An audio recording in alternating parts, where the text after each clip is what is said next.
Even though living here for 10 years, it still feels occasionally like I'm on holiday. That's what my holidays were as a kid.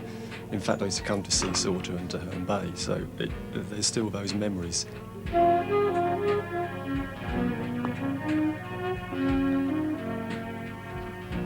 My first project was the bench project in Whitstable, and that was really exciting because the sea defences were being renewed along Whitstable, and there was a huge amount of hardwood timber, which was the old groin timber, which was being ripped out and just loaded into huge bonfires. Well, we managed, a group of about 10 of us over a weekend, managed to get sort of permission to get onto the beach and collect as much wood as we could.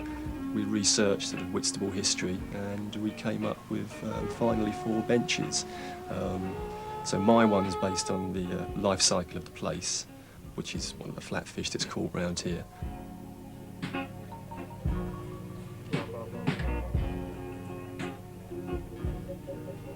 A couple of members of the council had seen the benches and seen how good they were, and were beginning to, I think to sort of feel that sort of recycling of timber was you know, that can't be a bad thing. It's, you know, and they wanted a long, I don't know, 40-metre feature in Keames Yard, which was an old shipyard.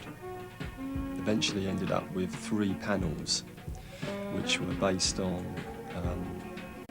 very simply, I mean, a kind of flock of seagulls and a kind of simple wave pattern. The nice feature I like about the Keames Yard is the resin eggs, which is sort of various bits and bobs I've collected on the beach, and I kind of encapsulated them in this polyester resin, clear resin. You know, you only have to walk along the beach and you see these wonderful bits where the groins have opened up, and just certain things will be wedged in and stuck in there, you know, and that was just a wonderful feature. Well, my latest piece, which was done earlier this year in Whitstable, which is again was a commission for a bas relief for a corrugated asbestos warehouse wall, which is right on the main road on the harbour. The motif is a sort of dash shape, and it sort of flows across. It gets trapped in a net, so it could be fish, and then it could be birds. You know, one of the nice things here in the evening is some of the seagulls and various seabirds. They fly very low across the sea, you know, literally about a foot above the sea, and they just give a little shadow. And then I have the famous Whitstable sunset, which I tilted on its edge, so you've got the sort of red-orange orb, which is sitting on Sheppey. And I've even used some cockle shells. It's a sort of token recycling gesture on this one, because most of the materials were new. What I like about the sea is, I mean, it's so open, you know, it's fresh air, it's a kind of feeling of freshness. You just have to go for a walk, you know, and it doesn't really matter what the weather. You come back revived, and you've pondered upon things, and, you know, and you've discovered things. But it's that mystery. I do like that mystery of, you know, what's down there. You know, I mean, that's enticing.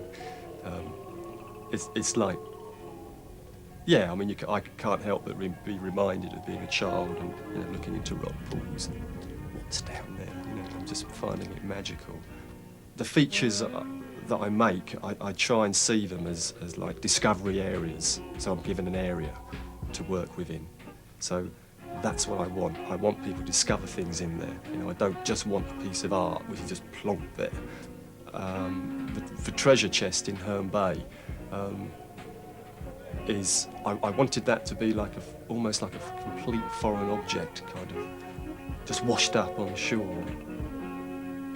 The sky and the sea is very strange around here, with this sort of the bay which comes from the sort of Medway and Sheppey across the way.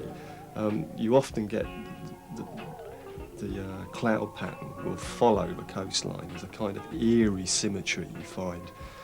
You often get planes coming across from Sheppey, flying across, so they leave a trail and it sort of disappears in the distance. You've got this sort of feeling of being kind of almost sort of sucked away to the horizon.